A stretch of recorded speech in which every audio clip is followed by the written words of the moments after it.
Rafale అనే వ్యక్తి మొత్తం స్కూల్కి ఎంత దూరం వెళ్ళాడంటే 15 మినిట్స్లో వెళ్ళాడు. వెళ్ళిన దూరమే ఫైండ్ అవుట్ చేయాలి.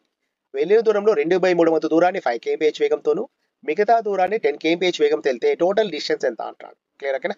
వెళ్ళిందేమో 15 మినిట్స్లో వెళ్ళాడు. దాంట్లో 2/3 వంతు దూరాన్ని ఏమో ఎంత వేగంతో వెళ్ళాడంటే 5 kmph వేగంతో వెళ్ళాడు. రిమైనింగ్ 10 kmph వేగంతో వెళ్తే టోటల్ అతను ట్రావెల్ చేసిన డిస్టెన్స్ ఎంత అన్నాడు.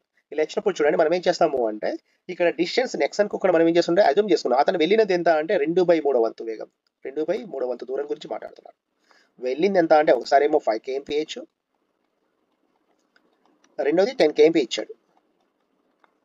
మనం ఏం చేస్తున్నాము అంటే చూడండి 3కి 5కు 10కు ఎల్సిఎం తీసుకుంటే 30 కిలోమీటర్స్ అనేది అజ్యూమ్ చేసుకుంటున్నాం. అతడు వెళ్ళిన దూరం ఎంత అంటే 30 కిలోమీటర్స్. ఈ 30 కిలోమీటర్స్ మనం అజ్యూమ్ చేసుకున్న వాల్యూ. 30 కిలోమీటర్స్ అనుకున్నప్పుడు 2/3 వంతు అంటే ఏమవుతుంది, 30 ఇంటూ 2/3 అంటే ఎంత, 20 కిలోమీటర్స్. 20 కిలోమీటర్స్ని 5 kmph వేగంతో వెళ్తే అతనికి పట్టిన టైం ఎంత అంటే 4 hours టైం పడుతుంది. ఇది క్లియర్ ఓకేనా. Time equal to distance by స్పీడే కదా. Distance 20, speed. ఇక రిమైనింగ్ ఎంత ఉన్నట్టు 30లోంచి 20 తీసేస్తే 10 కదా. 30 - 20 10. 10 ఎంత వెళ్ళాడు అంటే 10 kmph వేగంతో వెళ్ళాడు.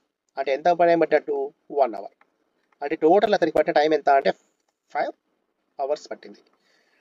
30 కిలోమీటర్స్ అనుకున్నప్పుడు మనం 30 కిలోమీటర్స్ అనుకున్నప్పుడు పట్టిన టైం ఎంత అంటే 5 hours. క్లియర్ ఓకేనా. 30 కిలోమీటర్స్ అనుకున్నప్పుడు మనకు పట్టిన టైం ఎంత అంటే 5 hours. కానీ అతనికి పట్టిన టైం ఎంత అంటే 15 minutes. ఇది అవర్స్ ఉంది కాబట్టి ఇది మినిట్స్ ఉంది, ఇదేమో అవర్స్ ఉంది, ఇది మినిట్స్ కాబట్టి ఇంటూ 60 రాస్తున్నా. ఇంటూ 60 2 మినిట్స్ అవుతున్నాయి.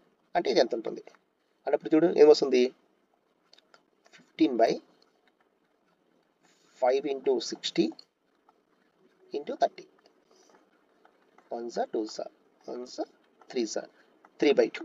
That means 1.5 kilometers.